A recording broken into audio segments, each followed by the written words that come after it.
So in Leviticus, we can see what God says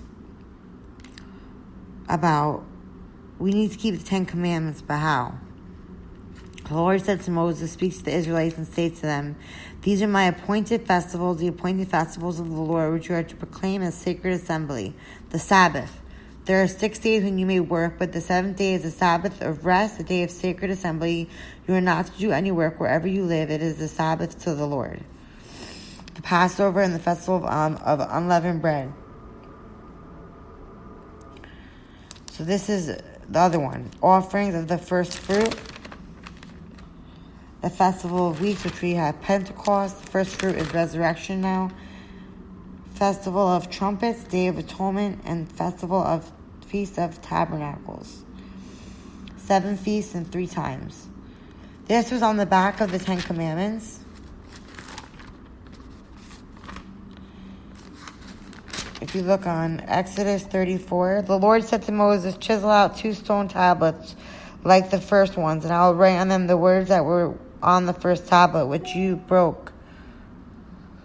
Be ready in the morning, and then come up to Mount Sinai. Present yourself to the Lord, and on top of the mountain, no one is to come with you or be seen anywhere on the mountain, not even the flocks, herds, may graze in front of the mountain. So Moses chiseled out 2 stone tablets like the first ones. The first 10 Commandments, 2 stone tablets. And went up to Mount Sinai early in the morning as the Lord had commanded him, and he carried the 2 stone tablets in his hands. Then the Lord came down in the cloud and stood there with him and proclaimed his name, the Lord. And he passed in front of Moses, proclaiming the Lord, the compassionate and gracious God, slow to anger, abounding in love and faithfulness, maintaining love to thousands, forgiving wickedness, rebellion, and sin. Yet he does not leave the guilty unpunished. He punishes the children of their children for the sin of the parents to the 3rd and 4th generation. Moses bowed down to the ground and once and worshipped the Lord. He said, if I have found favor in your eyes, then let the Lord go with us. Although as a stiff-necked people, forgive our wickedness and sin and take us to your inheritance. And if you keep reading in verse 17, do not make idols. That's part of the 10 Commandments, right? Celebrate the festival of unleavened bread. The first offspring of every womb belongs to me, including all the firstborn males of your livestock. That's Passover, festival of unleavened bread. No one is to appear before me empty-handed. Tithes and offerings. 6 days your labor, but the 7th day you shall rest. Sabbath.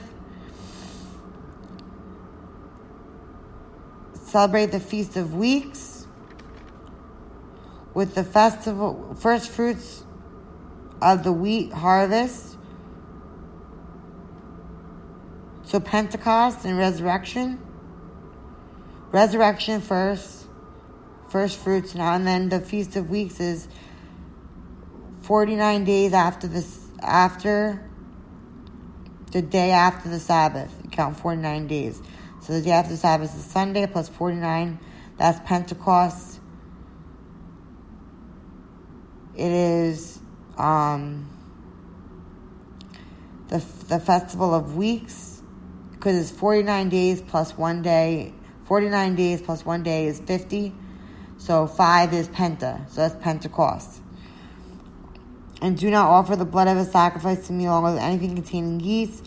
And do not let any of the sacrifice from the Passover remain until the morning. Bring the best of the first fruits of your soil to the house of the Lord.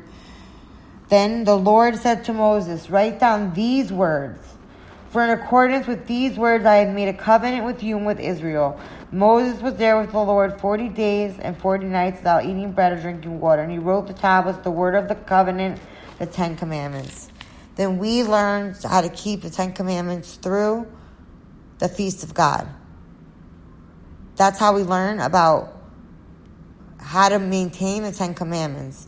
Then the perfect word of God, the 7 thunders are the perfect word of God, is the 10 Commandments. When he spoke, the people heard thunder.